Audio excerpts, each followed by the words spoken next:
Hey, guys! Natawa ko sa mukha ng asawa ko. So, kasi gusto niya ng yema, let's do it. Meron tayong 1 can condensed milk. I think this is 1/4 only. 1/4 butter. And 2 egg yolk. Egg yolk lang ha, hindi kasama yung white niya. And gumawa ko ng square-square parchment paper for yema. So, tapos ang gamitin niyo yung non-stick na kawali at yung plastic din. Kasi pag metal parang nakakangilo kasi gaganyanin mo. So let's start. Okay, try lang natin sa maliit na kawali. Sana wag umawas kasi ayoko nung malaki. Parang madaling mahat. So medium heat lang. Lagay natin tong butter. 1 stick to yung isang buo tapos hinati ko lang. Lagyan natin siya. Kung wala kayong butter, pwede sigurong dairy cream. Kung ano lang available nyo. Kung nasa Pilipinas kayo, so may mga butter naman yung naka-plastic lang. Nabibili sa palengke, naka-1/4. Pwede na siguro yun. Yan. Sa condensed naman, any brand na gusto nyo. Kung ano yung feel nyo. Yun na yun. So, buksan natin siya. Ito, binili ko to sa sa Asian store tong condensed. Actually, I think meron din naman sa mga Walmart, Target. Eh, nakakita na ako doon. Doon ako bumili. So, i-melt lang natin yung butter. Sa susunod, comment below kung gusto nyo pastillas. Guys, alam ko maraming may alam ng gumawa ng yema, pastillas. But I'm here in America, so hindi nabibili sa tabi-tabi yung yema, pastillas. So, kailangan gagawin mo ng sarili mo. Matuto ka. Kung mahilig kayo, kung hindi naman, bumili na lang kayo. Ako naman, gagawin natin. Try and mistake. Pag mali, kung ano yung mali. Ganun ako guys, pag nag-ano ko.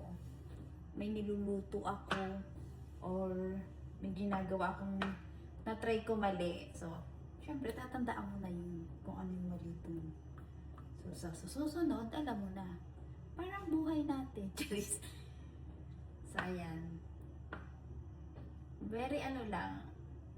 Kaya maraming tignan yung butter kasi maliit yung lalagyan ko. Sobrang liit. Hindi ko siya talagang... Kasi ito lang yung non-stick ko na na kawali. Itong ganitong palit. Yung sumunod is yung wok pan na yung malaking malaki. So, wala akong medium size. Sa susunod, bibili kami.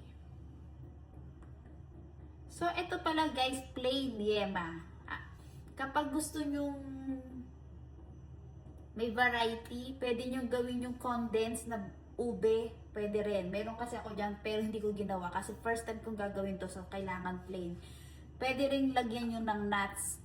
Durugin nyo yung nuts o blender nyo or almond, kung ano yung availability sa lugar nyo.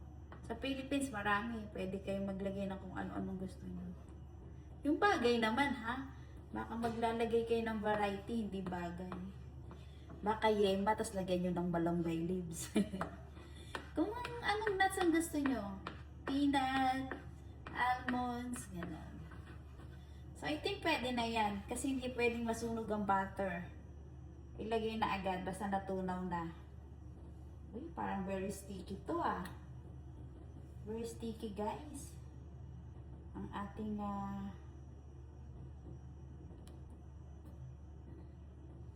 parang kailangan natin ng ano ba yun? Yung pangkuwa sa loob.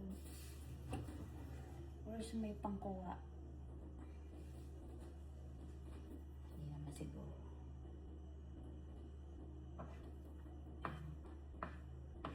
Lalagyan natin siya ng egg yolk.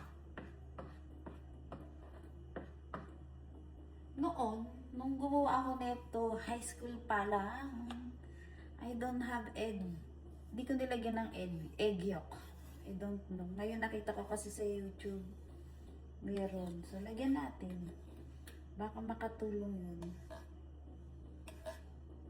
Makatulong sa flavor or makatulong sa pagbuo.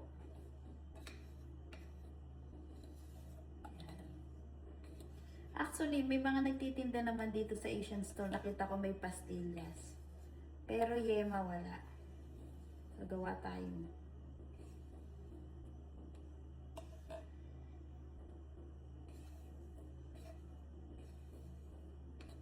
Simutin natin, sayang guys.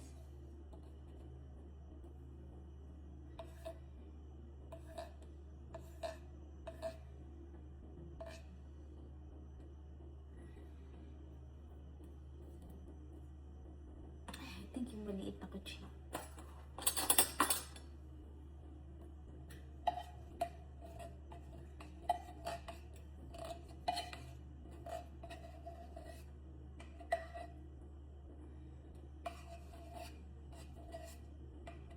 Okay, pwede na yan.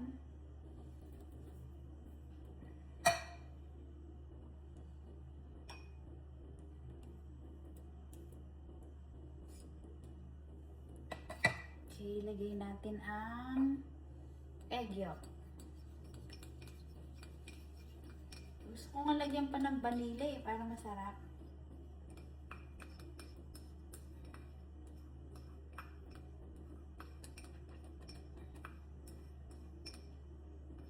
Okay, lagyan natin yung egg yolk.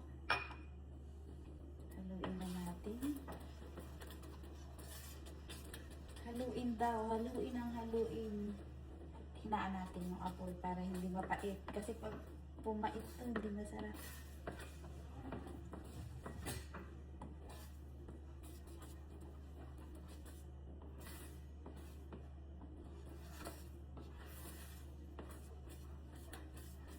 Oh shit, tumalsik.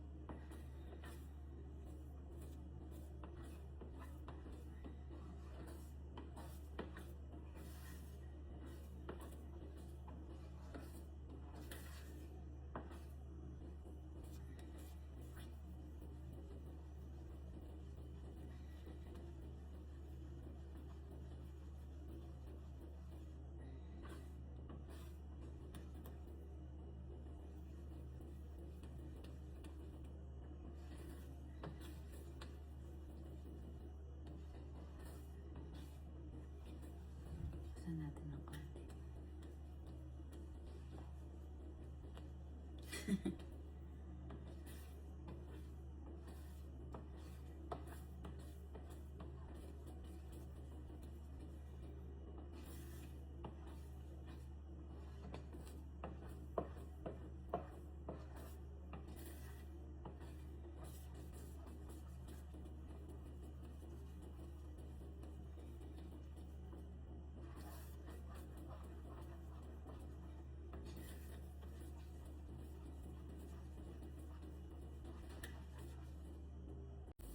Okay guys, dito na siya. So kailangan, hindi siya dumidikit sa sticker. Kailangan medyo golden brown, parang kulay yema. Para pag binilog mo maganda. Pero huwag naman sunog, kasi lasang sunog pag sinunog. So pag naging golden brown na siya, ipapalamigin muna. Let it cool. Para ang hirap naman yung bibilugin nyo, tapos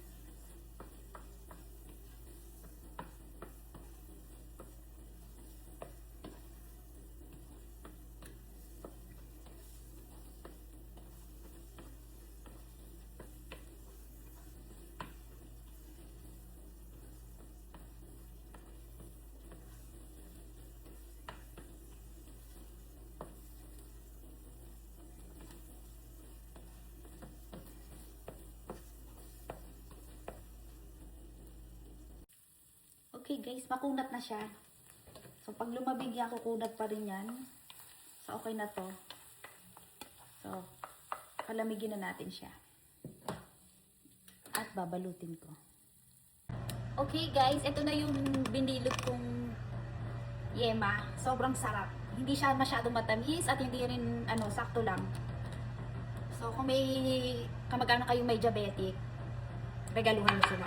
So ito naman yung parchment paper. Wala kasi ako yung parang papel de hapon or something na pang yema.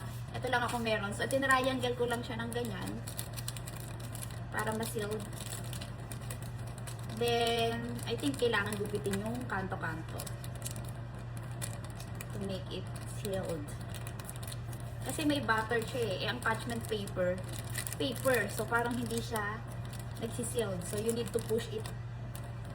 Para yan. So try natin gupitin yung mga excess na hindi kailangan sa buhay. Charis. That's it. May yema na kayo with your own version. At least alam nyo malinis pa kamay nyo gumilog. Yun. Kasi kumakain kami ng pastillas. Short story lang. Kumakain kami ng pastillas. Sabi ng lab ko, gusto niya daw ng yema. Yun daw ang gusto niya. So, eto naman. Siyempre, kailangan gawin nyo yun. So, yan na guys. Yema. Sa isang can, ito nagawa ko. 1, 2, 3, 4, 5, 6, 7, 8, 9, 10, 11, 12, 13, 14, 15, 16, 17. Kasi malalaki siya. So, pag pagbenta, kailangan yung liitan na lang siguro. So, ito na guys. Then, bibigay ko sa asawa ko. Okay guys. This is my finished product. So, i-fridge muna natin siya bago ko patikman sa asawa ko. Kung magugustuhan niya. Is this? Yema. Plain yema. Plain? Yeah. Di ba ito yun? Lahat yan. Wala kasi akong magandang pambalot eh. Yan lang meron ako. So, syempre, nilagay ko sa ref muna. Ano pinag-butter to? No. Di ba? It's yema. Yeah. Mas masarap yan kaysa sa pastillas na binili natin. Of course. Di ba? Mm. Perfect ba? Ito mo sa kanila, ang sarap. May halo kasing pagmamahal yan. That's it. That's it. Seryoso ha, masarap ha. Yummy. Tinikman ko na yan, masarap. Okay. Diba? Isang salita mo lang, love. Basta ko yema. Ayan na, yan ang yema sa harap mo. For you, love. I love you. Ito. Bye. Okay, cut!